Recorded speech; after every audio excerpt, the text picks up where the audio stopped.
नमस्ते। यज्ञ आश्रम के इस 45 दिवसीय संस्कृत व्याकरण पाठ्यक्रम में आप सभी का एक बार फिर से स्वागत है। मैं हूं यज्ञ मित्र और चलिए आज हम अपनी चौथे दिन की यात्रा के अगले पड़ाव पर चलते हैं। पिछले कुछ दिनों में हमने स्वर संधि के जो मुख्य नियम हैं उनको तो अच्छे से समझ लिया है। तो आज समय है संधि परिवार के 3 ऐसे खास सदस्यों से मिलने का जो कह सकते हैं कि थोड़ा अलग तरीके से पेश आते हैं।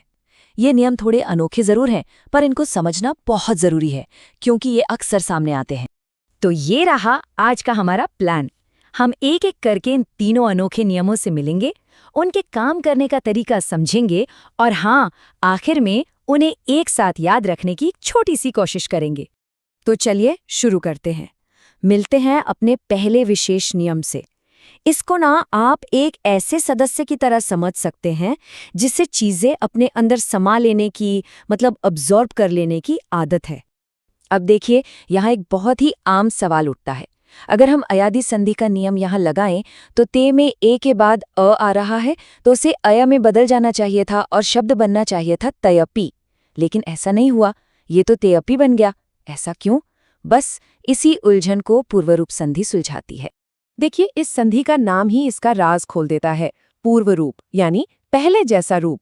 इसमें होता क्या है कि पहला स्वर यानी ए या ओ वो अपने रूप को बनाए रखता है और उसके ठीक बाद आने वाला अ उसी में विलीन हो जाता है, मतलब मर्ज हो जाता है।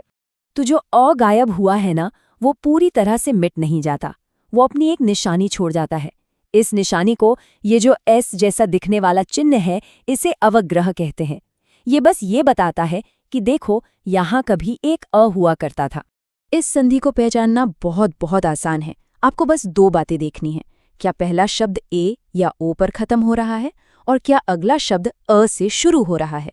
अगर इन दोनों सवालों का जवाब हाँ है तो बस अ गायब हो जाएगा और उसकी जगह पर अवग्रह अ लग जाएगा। है ना एकदम सरल। जैसा कि हमारे सोर्स मटेरियल में भी बिल्कुल साफ साफ लिखा है कि उस विलीन अ का रूप लिपि में अवग्रह चिन्ह अ आइस्टेरिक द्वारा अंकित किया जाता है।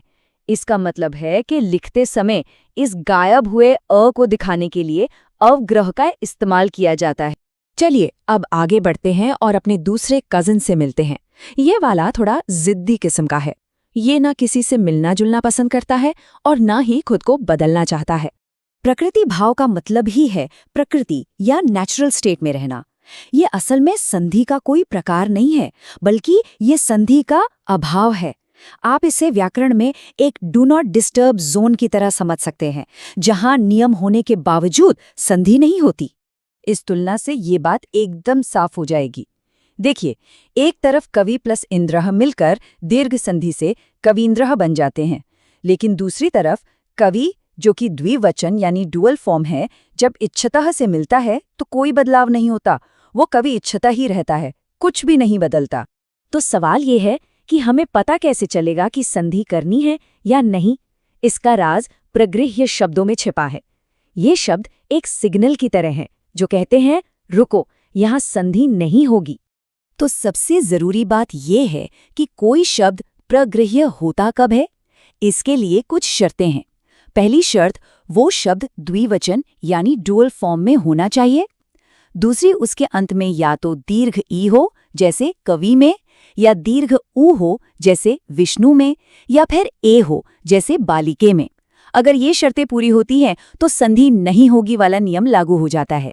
और अब मिलते हैं हमारे तीसरे और आखिरी स्पेशल कजन से। ये थोड़ा चालाक है, एक गिरगिट की तरह। ये माहौल देखकर अपना रूप बदल लेता है और दूसरे में ही घुल मिल जाता है। यहाँ एक और अजीब सी स्थिति देखिए। प्र के अ के बाद एजते का ए आ रहा है।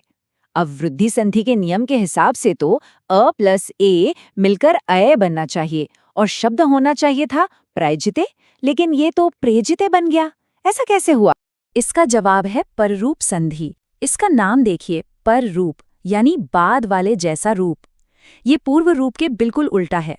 वहां पहले वाला जीत रहा था, यहाँ बाद वाला स्वर यानी पर स्वर जीत जाता है। पहले शब्द का आखिरी स्वर दूसरे शब्द के पहले स्वर जैसा ही रूप ले लेता है। ये नियम असल में वृद्धि संधि का एक अपवाद, मतलब एक्सेप्शन है, और ये एक बहुत ही खास स्थिति में लागू होता है। कब? जब अ पर समाप्त होने वाला कोई उपसर्ग यानी प्रीफिक्स ए या ओ से शुरू होने वाली किसी धातु यानी वर्ब रूट से मिलता है। ये टेबल इस कॉन्सेप्ट को बिल्कुल शीशे की तरह साफ कर देती है। देखिए, प्र उपसर्ग जब एजते धातु से मिला तो प्र का अ एजते के ए में समा गया और प्रेजते बन गया, जबकि नॉर्मल वृद्धि नियम से प्रेजते बनना चाहिए था। ठीक उसी तरह उप प्लस ओषति मिलकर उपोषति बनता है, न कि औपोषति। तो हम अपने तीनों अनोखे कजिन से मिल चुके हैं, एक जो अब्जॉर्ब कर लेता है, एक जो जिद्दी है और एक जो रूप बदल लेता है। चलिए अब इन सबको एक साथ एक फ्रेम में रखते हैं ताकि ये हमें हमेशा याद रहें। ये स्लाइड एक परफेक्ट समरी है ना? पूर्व रूप दी अब्जॉर्बर कब काम करता है? जब ए या ओ के बाद अ आए। नतीजा ए या ओ। प्रकृति भाव द स्टबर्न वन कब सामने आता है?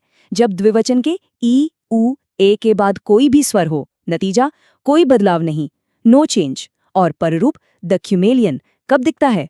जब अ वाले उपसर्ग के बाद ए या ओ आए। नतीजा ए या ओ। बस इस एक स्लाइड में सारी कहानी छिपी है। तो आज की इस चर्चा के अंत में एक सवाल पर विचार करना जरूरी है। संस्कृत व्याकरण में इसका क्या अर्थ है जब एक अपवाद यानी एक्सेप्शन भी उतना ही महत्वपूर्ण हो जाता है जितना कि मुख्य नियम? देखिए, ये अपवाद केवल गलतियां नहीं हैं, ये इस भाषा की गहराई और उसके तर्क को दर्शाते हैं। ये था डे 4 का पार्ट 2। अब अगले सत्र में यानी डे 5 के पार्ट 1 में हम एक बहुत ही महत्वपूर्ण विषय शुरू करेंगे, व्यंजन संधि। हम सेक्शन 3.0 और 3.1.1 को विस्तार से समझेंगे। तब तक के लिए पुनर्मिलामः। धन्यवाद।